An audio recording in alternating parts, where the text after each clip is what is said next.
Alright, welcome back to another video. Today we're going to be changing out or doing a pan drop for the automatic transmission fluid.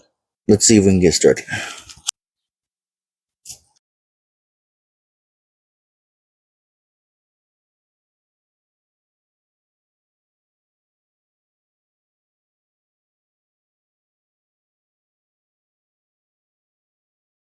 So start from this way and move your way until here. So the oil can just drop into the container right here that I got. And before you release this last scoop, be very careful and use your other hand to hold the pan correctly so it doesn't just like fall off your hand and just make a mess everywhere, because there's going to be a lot of transmission fluid in this pan. I probably am going to make a mess, but I hope it's not too bad.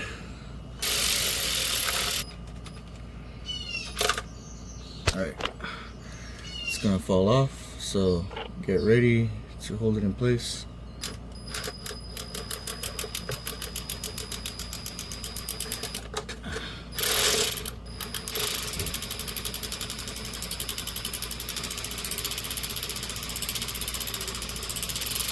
Alright, that's up. Now I'm going to pull it out to the front, and then I'm going to drop it down to the back. So I can dump all the transmission fluid in there. Leave the container there, and just pull the pan out.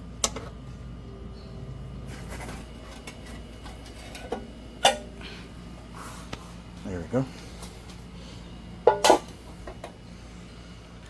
And that's your pan. So next thing to do is to just inspect the rubber gasket, because this is reusable. If it's damaged, get another one. Get one, preferably get one exactly like this, or you get a cheap one and just keep an eye on that it don't fail and won't leak. So inspect this, clean out the surface mating area of the pan. Then get your magnet right here. Look at all this. There's bound to be like a lot of metal deposits in this.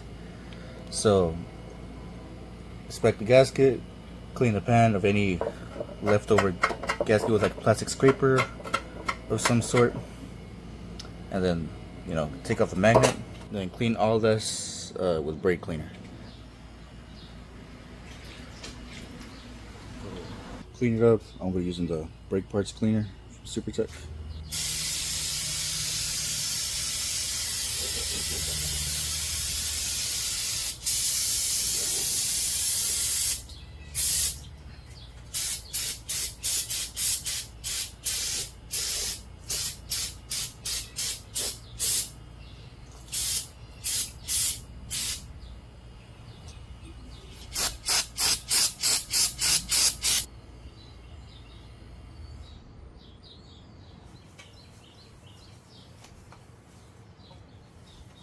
So if there's no leftover gaskets for you to scrape, and it's all just right over there, then you're ready to put your magnet back on top of this.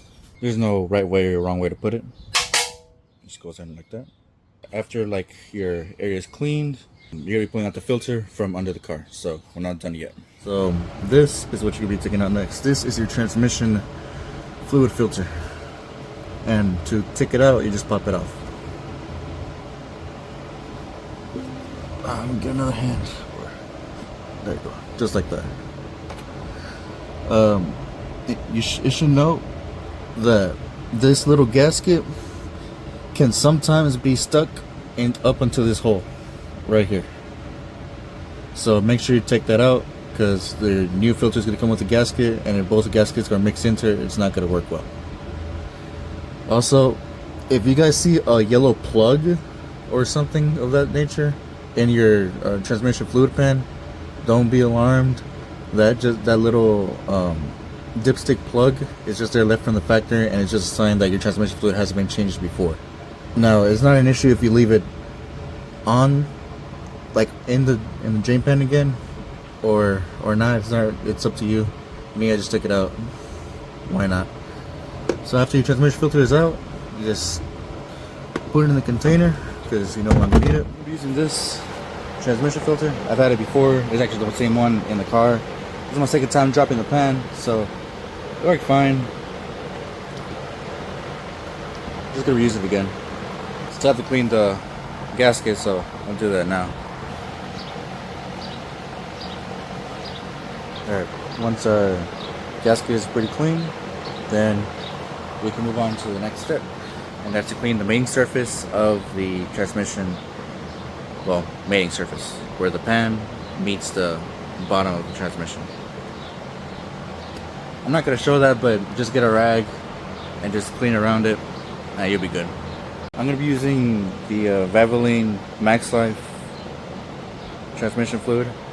I've been using this before.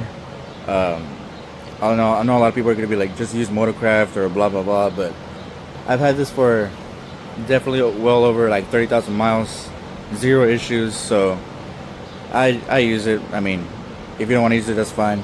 Pick your own transmission fluid, but I'm going to be using this. The filter, just same way you popped off, you pop this on, same way. These little dimples in the plastic are for the screws that are on the bottom of that little metal plate over there. Just make sure you line it right, and you see like a little pop when it, you put it back in. There we go. Just like that. After that, you just take your pan, put it under, get a screw, put it on one side and then the other side to hold it in place, so it doesn't go like, wobbling around everywhere. So we'll do that right now. So what you're gonna do is take your pan, get into this lip or this cross member right here, and then pull it up. Now your gasket is most likely going to be moving while you're trying to get it in place. Like I said, get one of those screws in there. Alright, I got that one started, and looks like I got the hole in there just right. So get another one and try to do the other side. Now that you're sure, you're 100% sure that you got the gasket, in there nice and aligned with the rest of the holes, one thing to do left is just put all the screws back where they go. Alright, so once you got all these tightened up, snug, right now it's not fully tightened, but I just barely got them on there. So by following this image right here where a transmission pan is being shown, use the numbers as a guide to tighten down each screw into the correct order. So if you see like where 1 is, where 2 is, it's on the completely opposite side. So if you can do that for all 14 screws on the pan, then you should be fine. You can follow the exact numbering order on the image if you want, or you could just screw the opposite way of where you're currently screwing onto the pan. So whichever method you go with, you should be fine. Yeah, after that's done, you're done on the bottom. Move everything out, and then you're gonna go to the hood. Open the hood. You're gonna go right over here and locate your dipstick that says transmission fluid. You're gonna take it out, and what you're gonna do is pour in 5 quarts.